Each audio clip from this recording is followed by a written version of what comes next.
যে 17 বছর শোষণ করেছে সে কিন্তু তার নিজের লোকজনকে ফেলে রেখে চলে গেছে। যারা আওয়ামী লীগ করেছে তারা কিন্তু এখন কেউ নিরাপদ না।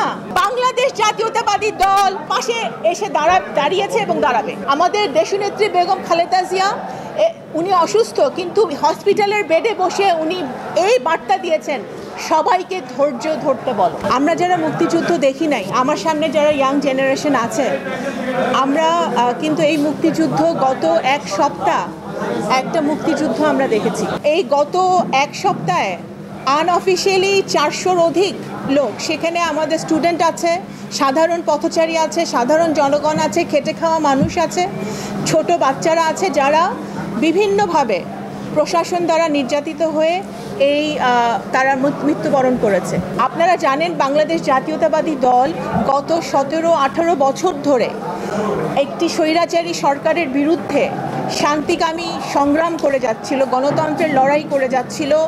একটি নির্দলীয় সরকারের অধীনে একটি সুষ্ঠু নির্বাচন হবে, যেখানে সবাই সবার মতো ভোট দিবে এবং সবাই স্বাধীনভাবে কথা বলতে পারবে, মত প্রকাশ করতে পারবে, ফেসবুক, ইনস্টাগ্রাম, সোশ্যাল মিডিয়াতে নিজের মতো করে নিজের ইচ্ছা প্রকাশ করতে পারবে, কথা বলতে পারবে।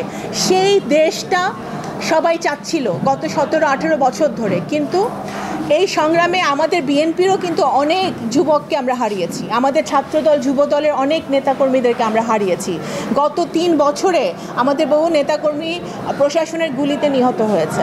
আমাদের বিজয় এসেছে, সেটা বাংলাদেশের মানুষের বিজয়, বাংলাদেশের জনগণের বিজয়, বাংলাদেশের নতুন প্রজন্মের বিজয়, আমার ছেলে, আপনার ছেলে, আমাদের ছেলে মেয়েদের বিজয়, আমরা যারা এখানে বার্ধক্য মুরব্বী আছেন তাদের নাতি নাতনিদের বিজয়।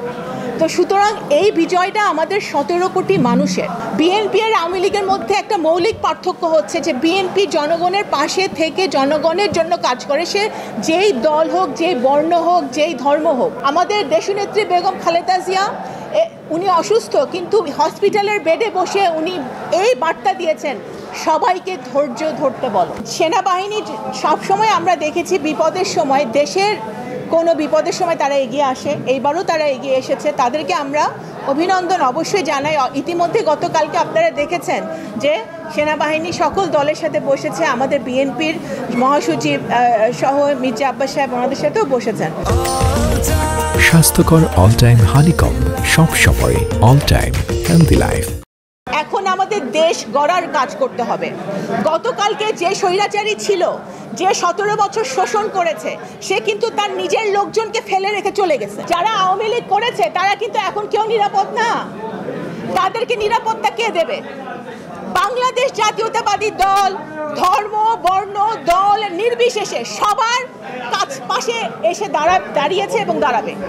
কারো উপর অত্যাচার, অনাচার, নির্যাতন জনাব তারেক রহমানের অত্যন্ত কড়া নির্দেশ